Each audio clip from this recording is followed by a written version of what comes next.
দিন থেকে ঘটে চলেছে, এটা এতই মর্মান্তিক, এতই বেদনাদায়ক, এতই মর্মস্পর্শী, আমি এটা নিয়ে কথাই বলতে চাচ্ছিলাম না। কিন্তু আসলে কথা না বলে পারা যায় না, কারণ কোনো ঘটনা উপেক্ষা করা যায় না। এই যে একটা কাজ চলছে রাজশাহীর তানোরে, গভীর নলকূপের যে গর্ত, সেই গর্তে পড়ে গেছে একটা শিশু, 2 বছর বয়সী একটা শিশু। তাকে উদ্ধারের জন্য আপ্রাণ চেষ্টা করা হচ্ছে। আজকে সকালবেলায় ঘুম থেকে উঠে দেখলাম যে চ্যানেল 24-এ লাইভ দেখাচ্ছে। মানে এটা আসলে অবিশ্বাস্য। চারিদিকে মানুষ, সেখানে হেক্সো দিয়ে মানে গর্ত করা হচ্ছে, মাটি তোলা হচ্ছে। এটা আসলে মর্মান্তিক দর্শক। এই যে দেখেন, এই যে প্রথম আলোতেও একটা স্টিল ছবি দেওয়া হয়েছে। এগুলি চিন্তা করা যায় না আসলে।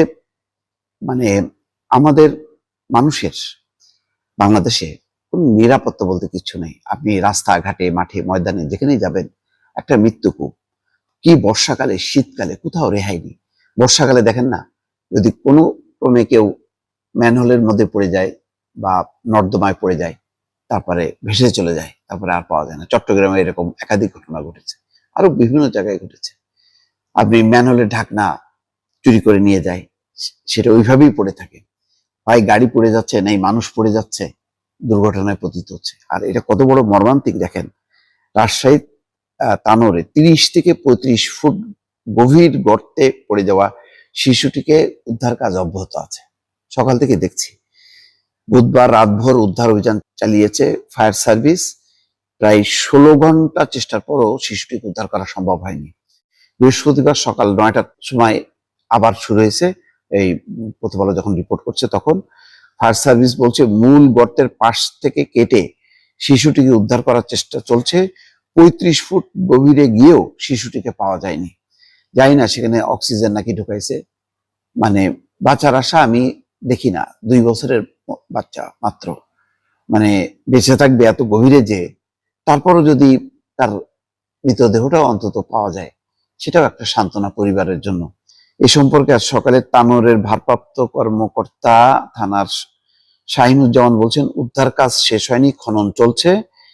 বেলা 1টার দিকে তানোর উপজেলার কোয়েলহাট পূর্ব পাড়া গ্রামে সাজিদ নামে 2 বছরের একটি শিশু গভীর গর্তে পড়ে যায়। সে কোয়েলহাট পূর্ব পাড়া গ্রামের মোহাম্মদ রাকিবের ছেলে। স্থানীয় লোকজন বলছে যে রাজশাহীর তানোর উপজেলার পচনন্দর ইউনিয়নের এই গ্রামে ভূগর্ভস্থ পানির স্তর অনেক নিচে নেমে গেছে। এখন গভীর নলকূপ বসানোর বিষয়ে নিষেধাজ্ঞা আছে। এই অবস্থার মধ্যে কোয়েলহাট গ্রামের কাছির উদ্দিন নামে এক ব্যক্তি তার জমিতে পানির স্তর পাওয়া যায় কিনা সেটা যাচাই করার জন্য গর্তটি খনন করেছিলেন। সেই গর্ত ভরাটও করেছিলেন, কিন্তু বর্ষায় মাটি বসে গিয়ে নতুন করে গর্ত সৃষ্টি হয়। সেই গর্তে শিশুটি পড়ে মারা যায়। তার মানে বুঝতে পারছেন যে এই যে গর্তটা খোঁড়া হলো, মানে ভরাট করছে, কিন্তু ওইভাবে ভরাট করা হয়নি। যখন আবার বৃষ্টি আসছে তখন বিভিন্ন জায়গায় ফাঁক ফোকর হয়েছে এবং ওই গভীর গর্তটা রয়ে গেছে। তার মানে নিরাপত্তার দিকটা আমরা সচেতন না। এটা বলবো না যে এটা ইচ্ছা করে, কিন্তু অসচেতন। এটা যে কি হইতে পারে, মানে যখন বর্ষা হবে তখন যে বিভিন্ন জায়গায় ফোকরগুলি হবে, সেক্ষেত্রে যে মানে গভীর, আবার সেই গর্তটা করা হয়েছে, সে তার সাথে যে একটা সংযোগ থাকবে, এবং সেখানে কেউ, শিশু কেন, যে কোনো মানুষও পড়ে যে আজকে এই দুর্ঘটনা ঘটতে পারত। শিশুটা আসলে উদ্ধার না হওয়া পর্যন্ত স্বস্তি পাচ্ছে না দর্শক। আজকে সকালে শুরুতেই এই দৃশ্যটা দেখে মনটা খুবই খারাপ ছিল। ভাবছিলাম যে উদ্ধার হয়ে যাক, আমি এই বিষয় নিয়ে টাচ করব না, কিন্তু না বলে পারছি না। একটু দয়া করে এই ঘটনার প্রেক্ষিতে আবারও বলি যে যেখানে যেভাবে পারেন বাচ্চাদেরকে রক্ষা করেন।